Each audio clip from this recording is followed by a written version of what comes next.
Hackathon.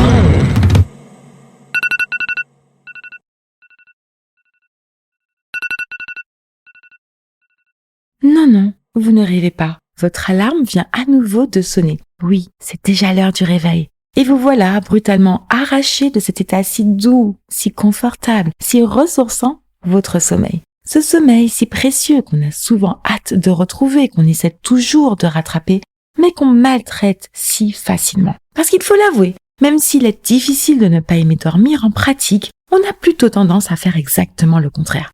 On bosse tard, on prolonge les soirées, on scrolle, on binge-watch une série, alors que biologiquement, notre corps nous réclame l'inverse. Particulièrement ces temps-ci avec la lumière qui décline plus vite et les journées qui se raccourcissent dans l'hémisphère nord. On ressent ce petit coup de mou un peu plus tôt, cette envie de rentrer, de se poser et de s'offrir une belle nuit de sommeil. Bref, c'est la période de l'année où on a tendance à passer instinctivement en mode hibernation. Mais soyons honnêtes, combien d'entre nous dorment vraiment plus? Et quel drôle de paradoxe! Notre corps veut dormir, mais notre mode de vie l'en empêche. Peut-être parce qu'on ne sait pas à quoi sert vraiment le sommeil, ni pourquoi notre cerveau y tient tant. Peut-être parce qu'on ne sait pas vraiment ce qui se passe durant ce moment d'inconscience.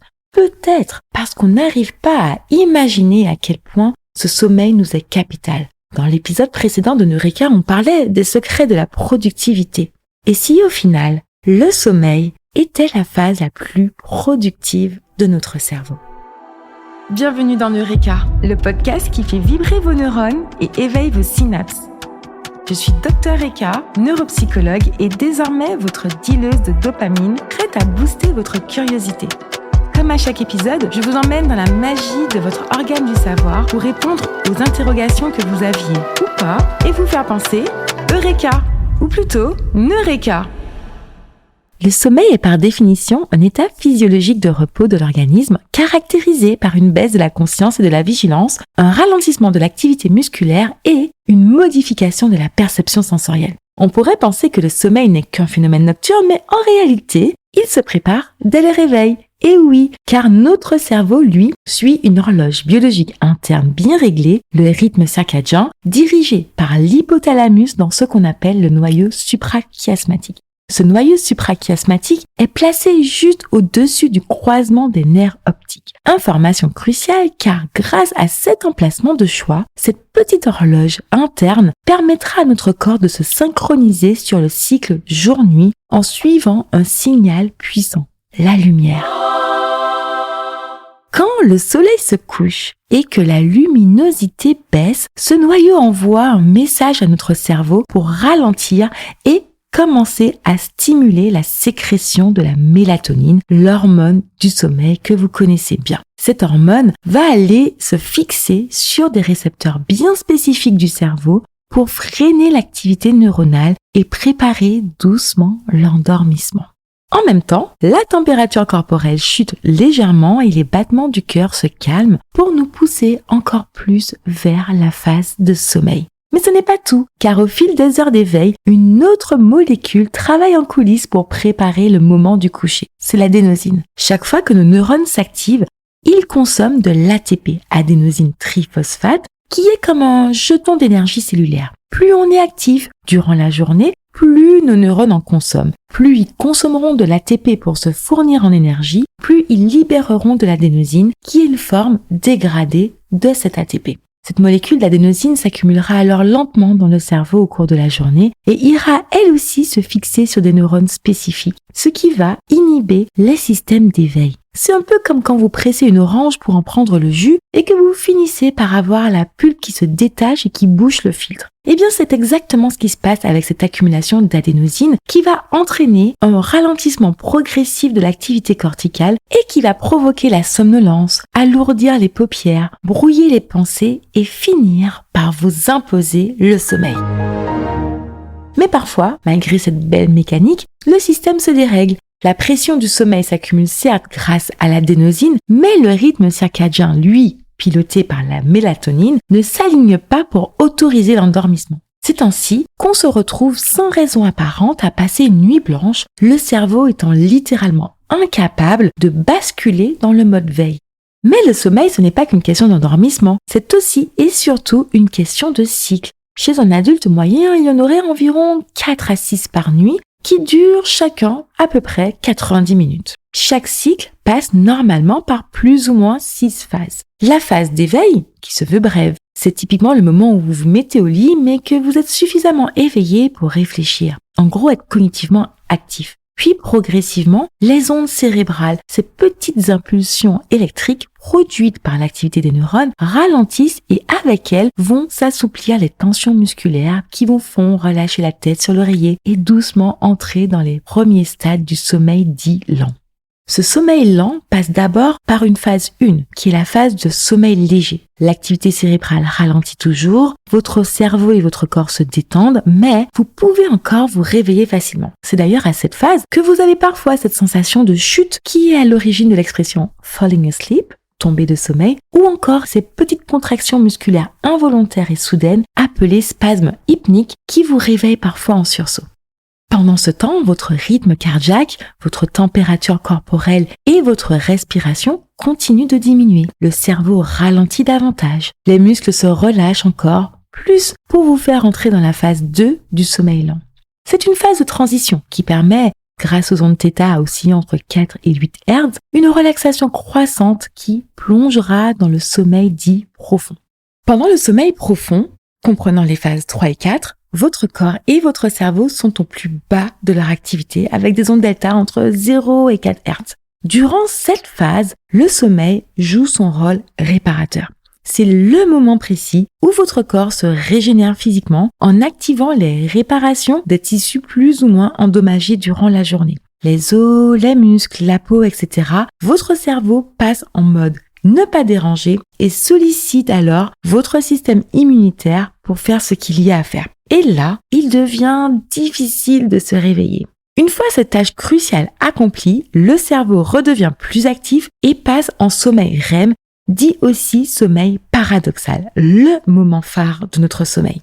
On l'appelle sommeil paradoxal parce qu'en dépit d'être totalement endormi, votre cerveau, lui, est à ce moment à son pic d'activité cérébrale avec des ondes bêta allant jusqu'à 30 Hz, donc similaire à l'état d'éveil. Mais il n'y aura pas que le cerveau qui sera paradoxal, car votre corps aussi. On appelle justement cette phase de sommeil REM pour Rapid Eye Movement, car durant cette phase, malgré des paupières fermées, vos yeux feront des saccades oculaires rapides, tandis que vos muscles, dits volontaires, seront dans une paralysie temporaire et qu'en même temps, votre pouls et votre respiration s'accéléreront pour devenir moins réguliers. Oui, complètement paradoxal, on vous a dit.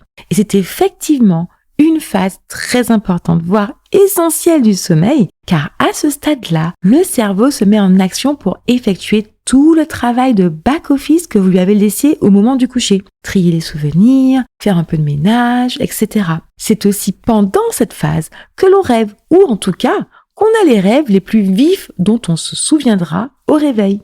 Une fois cette phase de sommeil paradoxal terminée, on repart alors pour un nouveau cycle en passant parfois par un micro-éveil, suivi par les phases de sommeil lent puis profond, qui seront d'ailleurs de plus en plus courtes à mesure des heures de sommeil, avant de revenir vers une autre phase REM qui, à l'inverse, s'allongera au fur et à mesure des cycles, pour nous ramener petit à petit, cycle après cycle, à la phase de réveil. Toutefois, bien que je vous décrive ces stades du sommeil comme étant une succession linéaire, leur progression n'est pas toujours aussi ordonnée. Par exemple, il arrive fréquemment qu'on repasse du stade 3 au stade 2 avant d'entrer dans un sommeil paradoxal. Et c'est justement, en partie, ce qui fait qu'un sommeil nous paraît réparateur ou au contraire, insuffisant quand le réveil sonne.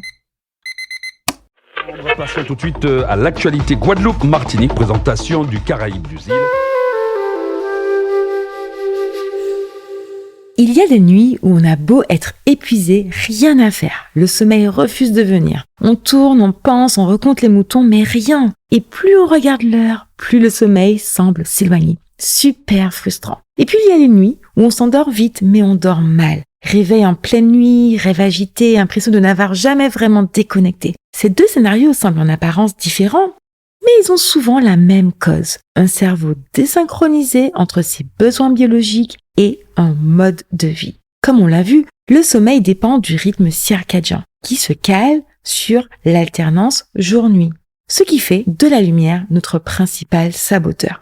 Ouais, et particulièrement la lumière artificielle qui a tendance à brouiller les repères que notre cerveau utilise pour savoir s'il doit rester éveillé ou se préparer à dormir. Avec la lumière artificielle, notre cerveau croit qu'il fait encore jour. Il va donc bloquer la production de mélatonine pour nous tenir éveillés, puisqu'on est censé être éveillé quand il fait jour, n'est-ce pas? C'est pourquoi on déconseille les écrans 2 heures avant le coucher, car leur luminosité est si forte qu'elle arrive à mimer la lumière naturelle. Mais attention, il n'y a pas que les écrans qui posent problème. De simples plafonniers à lumière blanche participent aussi au retardement de l'endormissement. C'est plus ou moins le même problème avec la caféine, qui elle bloque les récepteurs de l'adénosine, ce qui empêche l'activité cérébrale de ralentir et trompe le cerveau sous le niveau de fatigue réel. Mais au-delà des facteurs externes qui perturbent le sommeil, il y a tout ce qui se passe en nous. Le stress, évidemment, est l'un des problèmes les plus récurrents. Quand on est stressé, on sécrète du cortisol qui, d'une part, maintient le cerveau et particulièrement le cortex préfrontal en état d'alerte et empêche, d'autre part, la réduction de la température corporelle et du rythme cardiaque, ce qui freine le ralentissement global du corps nécessaire pour entrer dans le sommeil. Bref, avec le stress, toutes les conditions physiologiques de l'endormissement sont court-circuitées. Mais le stress ne perturbe pas que l'endormissement, il altère aussi la qualité du sommeil, puisque ce règlement du cortisol et aussi de la noradrénaline va entraîner des réveils fréquents, réduire les périodes de sommeil profond et rendre le sommeil paradoxal plus agité. Ce qui explique ces rêves intenses, voire ces cauchemars où l'amygdale, la région du cerveau liée à la peur, reste hyperactive. Mais ça peut aussi arriver que vous ne ressentiez pas de stress particulier, que votre environnement soit idéal pour l'endormissement, mais qu'au final, votre nuit n'ait été que quelques heures qui ont défilé sans que vous n'en ressentiez un bénéfice particulier.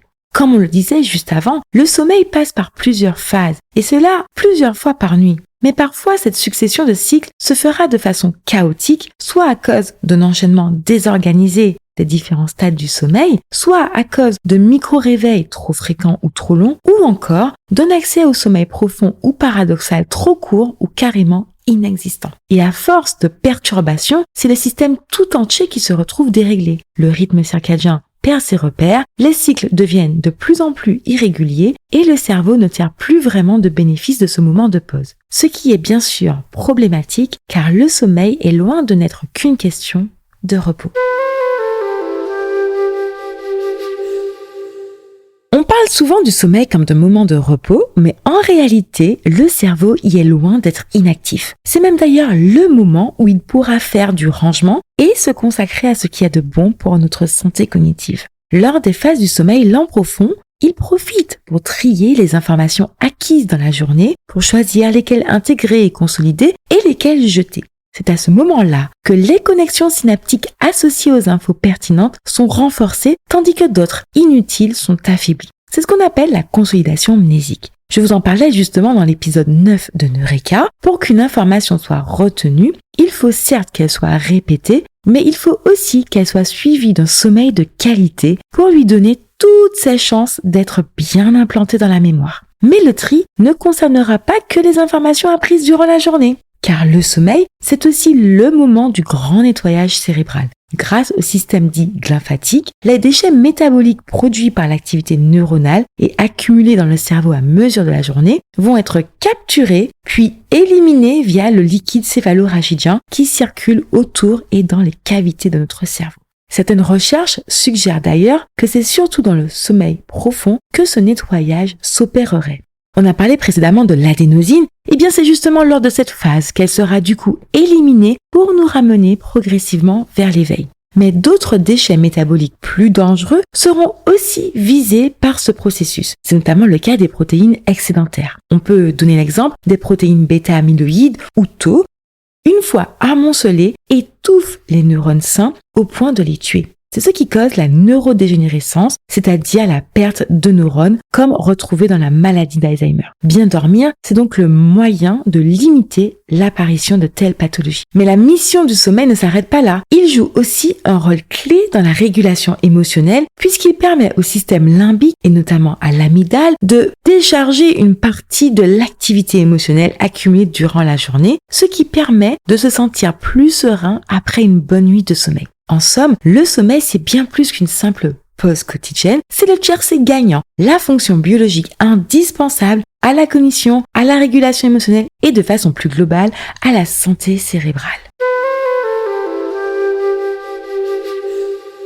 Le sommeil est sans doute la fonction cérébrale la plus agréable et pourtant c'est aussi celle qu'on néglige le plus. Bien sûr, tout le monde ne dort pas pareil et chacun a ses besoins. Et nous n'avons pas tous absolument besoin de 8h00 de sommeil. C'est juste une question de moyenne. Certains ont besoin de plus et ce n'est pas de la paresse et d'autres auront besoin de moins car leur métabolisme permet à leur cerveau de se régénérer plus vite. En fait, ce n'est qu'une question de biologie interne et de variabilité dans les gènes qui régulent la production d'adénosine, de mélatonine, etc.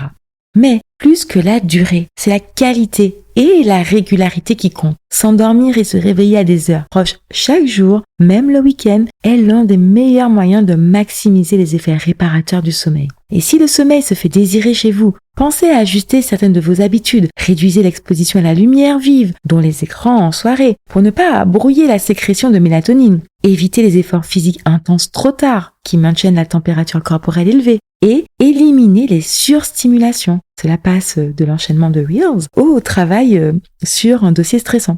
Au contraire, avant le coucher, favorisez un environnement apaisant et tamisé. Aidez votre cerveau à se ralentir et à revenir au calme. Par contre, si ces ajustements ne suffisent pas et que vos difficultés à vous endormir deviennent récurrentes, que le sommeil perd sa fonction réparatrice plusieurs fois par semaine depuis plus d'un mois, il s'agit peut-être d'une insomnie pathologique. Dans ce cas, n'hésitez pas à consulter. Parce que le sommeil, ce n'est pas qu'un simple état de pause, c'est un comportement vital. Oui, si le cerveau choisit de se déconnecter un tiers de la journée, c'est bien que cette période d'inactivité apparente lui est indispensable pour fonctionner correctement. On le sait maintenant, une dette de sommeil accumulée aura des conséquences à long terme sur votre santé physique, mentale et cognitive, et malheureusement non, elle ne se rattrape pas. Autrement dit, quand le marchand de sable passe, rappelez-vous qu'il ne vous offre pas seulement un peu de repos, mais l'occasion d'investir dans ce qui fait votre intelligence et votre équilibre intérieur.